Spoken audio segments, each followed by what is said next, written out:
ବାଲେଶ୍ୱର ଅଗ୍ରଣୀ ସାମାଜିକ ସଂଗଠନ ଫ୍ୟୁଚର ବାଲେଶ୍ୱର ପକ୍ଷରୁ ଅନ୍ତର୍ଜାତୀୟ ମହିଳା ଦିବସ ସ୍ଥାନୀୟ ଷ୍ଟେସନ କ୍ଲବ ସଭାଗୃହରେ ପାଳିତ ହୋଇଯାଇଛି। ସମାଜସେବୀ ତଥା ବରିଷ୍ଠ ଆଇନଜୀବୀ ବିଜୟ କୁମାର ପାଣିଗ୍ରାହୀଙ୍କ ଅଧ୍ୟକ୍ଷତାରେ ସଭା କାର୍ଯ୍ୟ ଆରମ୍ଭ ହୋଇଥିଲା।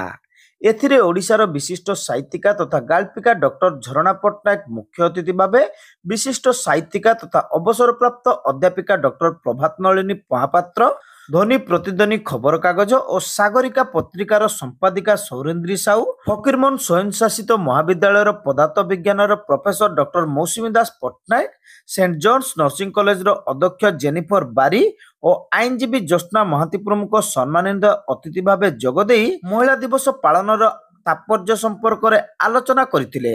ଉତ୍ତର ଓଡ଼ିଶାର ପ୍ରାଣକେନ୍ଦ୍ର ବାଲେଶ୍ୱରରେ ବର୍ତ୍ତମାନ ମହିଳାମାନଙ୍କର ବହୁବିଧ ସମସ୍ୟାକୁ ଦୃଷ୍ଟିରେ ରଖି ସମସ୍ତ ସମସ୍ୟାର ନିରାକରଣ ଦିଗରେ ବାଲେଶ୍ୱରଠାରେ ଏକ ମହିଳା ଥାନା ପ୍ରତିଷ୍ଠା ସହ ନ୍ୟାୟ ପାଇବା ପାଇଁ ମହିଳାମାନେ ବହୁ ସମୟ ଅପେକ୍ଷାରତ ରହୁଥିବାରୁ ଅତିରିକ୍ତ ପରିବାର ଅଦାଲତ ଜଜକୁ ଅବସ୍ଥାପିତ କରିବା ପାଇଁ ସଂଗଠନ ପକ୍ଷରୁ ଦାବି କରାଯାଇଥିଲା। ମହିଳାମାନଙ୍କର ଆବଶ୍ୟକତା ସମାଜରେ କେତେ ବେଶୀ, ପରିବାର ଗଠନଠୁ ଆରମ୍ଭ କରି ବର୍ତ୍ତମାନ ଦେଶ ଗଠନ ପର୍ଯ୍ୟନ୍ତ ମହିଳାମାନଙ୍କର ଭୂମିକା ଅତ୍ୟନ୍ତ ଗୁରୁତ୍ୱପୂର୍ଣ୍ଣ। କେବଳ ଆଜି ନୁହେଁ, ଅତୀତର ମଧ୍ୟ ପୁରାଣ ପୃଷ୍ଠାକୁ ଯଦି ଯିବେ ଆପଣ ଦେଖିବେ ଯେତେବେଳେ ମହିଳାମାନେ ହିଁ ଚାହିଁଛନ୍ତି କିଛି ଗୋଟେ ପରିବର୍ତ୍ତନ ଆସିଛି ଏବଂ ପୁଣି ସଂସ୍କାର ହେଇଛି ସମାଜ। ତେଣୁ ଆଜି ହେଉଛି ପାଳନ କରାଯାଉଛି, ସବୁଆଡ଼େ ବି ପାଳନ ହେଉଛି ଆନ୍ତର୍ଜାତିକ ମହିଳା ଦିବସ। ଫ୍ୟୁଚର ବାଲେଶ୍ୱର ସଂଗଠନ ଆମ ସଂଗଠନ ତରଫରୁ ଆମେ ମଧ୍ୟ ଏଟା ଦୀର୍ଘ ବର୍ଷ ହେଲାଣି ପାଳନ କରି ଆସୁଛୁ। ଏଥରର ମୁଖ୍ୟ ଉଦ୍ଦେଶ୍ୟ ରହିଛି ଯେ ସେଥିପାଇଁ ଆମମାନଙ୍କ ସାଙ୍ଗରେ ବି ତ ଅନେକ ଭଲ ସୁବକ୍ତା ମାନେ ରହିଛନ୍ତି ଯେ ବାସ୍ତବିକ ଚିତ୍ର ଯାହା ସରକାରଙ୍କର କଥା ଯାହା ଯେ ପ୍ରକୃତରେ ମହିଳା ସଶକ୍ତିକରଣ ହେଉଛନ୍ତି କି ଆକ୍ଚୁଆଲି କ'ଣ ହେଇଛି ଯେ ଦେଖାଯାଏ ଆଜି ଦିନରେ ବି 50% ମହିଳା 50% ପୁରୁଷ ଅଲମୋଷ୍ଟ।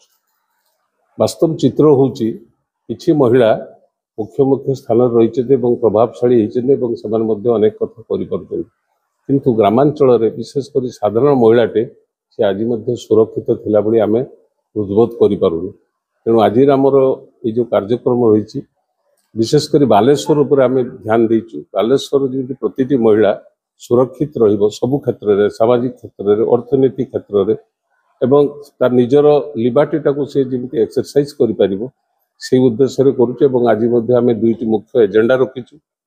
ଦୀର୍ଘ 14 ମସିହାରୁ ଆମେ ଦାବି କରି ଆସୁଛୁ ବାଲେଶ୍ୱରର ଗୋଟେ ମହିଳା ଥାନା ପ୍ରତିଷ୍ଠା କରିବା ପାଇଁ ଏବଂ ତା ସାଙ୍ଗରେ ବର୍ତ୍ତମାନ ସମୟରେ ଯେହେତୁ ମିଡ଼ିଆ ଭାଇମାନଙ୍କର ଉଦ୍ୟମ ଫଳରେ ସମସ୍ତେ ଚାହୁଁଛନ୍ତି ସବୁ କଥା ତାଙ୍କର ସମସ୍ୟା ଯାହା ସରକାରଙ୍କ ପାଖକୁ ଆସୁ ବା ଜନସାଧାରଣ ଜାଣନ୍ତୁ, ସେଇ ଦୃଷ୍ଟିରୁ ବାଲେଶ୍ୱରରେ ଅନେକ ମାଲି ମକଦ୍ଦମା ବଢ଼ି ଉଠୁଛି। ବିଶେଷ କରି ପରିବାର ଅଦାଲତ ଯେଉଁ ହେଇଛି ଗୋଟେ ଦ୍ୱିତୀୟ ଗୋଟେ ଏକ୍ସଟେନସନ୍ ପରିବାର ଅଦାଲତ ମାନେ ଗୋଟେ ଏଡିସନାଲ ଫ୍ୟାମିଲି ଜଜ୍ ଆଉ ଜଣକୁ ଅବସ୍ଥାପିତ କରିବା ପାଇଁ ସରକାରଙ୍କ ପାଖରେ ଦାବି କରିବା ମଧ୍ୟ ଆଜି ଆମେ ଦୁଇଟା ଏଜେଣ୍ଡା ରଖିଛୁ ଏବଂ ତା ସାଙ୍ଗରେ ରଖିଛୁ ଯେ ବାସ୍ତବ ଚିତ୍ର ଯାହା ଯାହା କୁହାଯାଉଛି ସରକାରୀ ସ୍ତରରେ ସେତିକି ଜିନିଷ ଲୋକଙ୍କ ପାଖରେ ଉପଲବ୍ଧ କରିବା ପାଇଁ ଆଜି ଆକାର ଆମର ଏଇ ପ୍ରୟାସ ଏବଂ ଆମେ ଆଶା କରୁଛୁ ଆପଣମାନଙ୍କ ଜରିଆରେ ସରକାର ମଧ୍ୟ ଆମ କଥା ଶୁଣିବେ ଏବଂ ଆମଟାକୁ ଗମ୍ଭୀରତାର ସହ ବିଚାର କରିକି ଯେ ଆଗାମୀ ଦିନରେ ବାଲେଶ୍ୱରରେ ମହିଳା ଥାନା ଗୋଟେ ପ୍ରତିଷ୍ଠା କରିବେ ଏବଂ ତା ସାଙ୍ଗରେ ଯେ ବାଲେଶ୍ୱର ପରିବାର ଅଦାଲତର ଗୋଟେ ଅତିରିକ୍ତ ପରିବାର ଜଜ୍ ଜଣକୁ ଅବସ୍ଥାପିତ କରିବେ। ଆଇନଜୀବୀ ରଞ୍ଜନ କୁମାର ପାଣିଗ୍ରାହୀ ଅତିଥିଙ୍କୁ ମଞ୍ଚଆହ୍ୱାନ କରିଥିଲେ। ଅନ୍ୟମାନଙ୍କ ମଧ୍ୟରେ ଯଶୋଧରା ଦାସ, ଚିତ୍ରା ପାତ୍ର, ବୀଣାପାଣି ରାଉତ, ପ୍ରିୟାପର୍ଣ୍ଣା ପାଣିଗ୍ରାହୀ, ସୁନିତା ସ, ମଧୁସ୍ମିତା ନାୟକ, ବନ୍ଦନା ଘଡ଼େଇ, ଛବିରାଣୀ ନନ୍ଦ, ଶୁଭସ୍ମିତା ପାତ୍ର, ସରୋଜିନୀ ବିଶ୍ୱାଳ, ସୁମତି ଘଡ଼େଇ, ରଞ୍ଜିତା ମହାନ୍ତି, ଦମୟନ୍ତୀ ମହାକୁଡ଼, ବିଧାନଚନ୍ଦ୍ର ରାୟ, ସାହିତ୍ୟିକ ସୃଷ୍ଟିଧର ପରିଡ଼ା, ଗୋବିନ୍ଦ ଚନ୍ଦ୍ର ଭୋଇ, ସତ୍ୟନାରାୟଣ ରଣା, ଆଇନଜୀବୀ ସତ୍ୟଜିତ ମିଶ୍ର, ସମାଜସେବୀ ସତ୍ୟେନ୍ଦ୍ର ଦାସ, ମୃତ୍ୟୁଞ୍ଜୟ ଜେନା, ସୌମ୍ୟରଞ୍ଜନ ପାତ୍ର, ମୃତ୍ୟୁଞ୍ଜୟ ତ୍ରିପାଠୀ, ଭବାନୀ ଶଙ୍କର ପଣ୍ଡା, କୈଳାସ ଦାସ ପ୍ରମୁଖ ଏହି କାର୍ଯ୍ୟକ୍ରମରେ ଉପସ୍ଥିତ ଥିଲେ। ଶେଷରେ ଦୁକୁଲ ଚନ୍ଦ୍ର ଗଡ଼େଇ ସମସ୍ତଙ୍କୁ ଧନ୍ୟବାଦ ଦେଇଥିଲେ।